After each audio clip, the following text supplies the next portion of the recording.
Avec un homme âgé, ne sois pas brutal, mais exhorte-le comme un père. Les jeunes gens comme des frères, les femmes âgées comme des mères, et les jeunes femmes comme des sœurs avec un grand respect. Viens en aide aux veuves qui sont vraiment seules. Si une veuve a des enfants ou des petits-enfants, ils doivent apprendre que c'est à eux d'abord d'exercer les vertus familiales et de rendre à leurs parents ce qu'ils ont reçu d'eux. Voilà un geste que Dieu peut accepter. Mais la véritable veuve, celle qui reste seule, a mis son espérance en Dieu. Elle ne cesse de prier et de supplier nuit et jour. Quant à celle qui mène une vie de plaisir, elle a beau vivre, elle est morte. Insiste sur tout cela pour qu'elle ne soit pas exposée aux critiques. Et si quelqu'un ne s'occupe pas des siens, surtout des plus proches, il a déjà renié sa foi.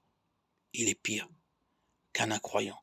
Quant aux veuves qui ont une responsabilité dans l'Église, voici les conditions pour qu'une femme soit inscrite dans leur groupe.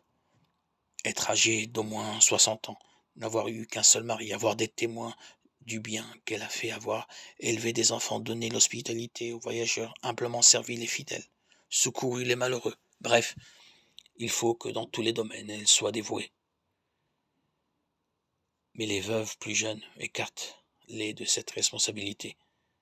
En effet, quand la passion les détourne du Christ, elles veulent se remarier et se condamnent ainsi en rejetant l'engagement qu'elles avaient pris.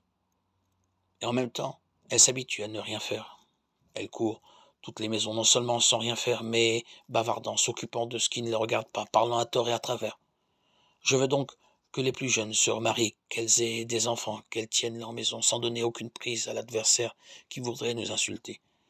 Car déjà quelques-unes se sont détournées pour suivre Satan. Si une croyante a des veuves dans sa famille, qu'elle les assiste. Ainsi l'Église ne sera pas surchargée et pourra assister les veuves qui sont vraiment seules.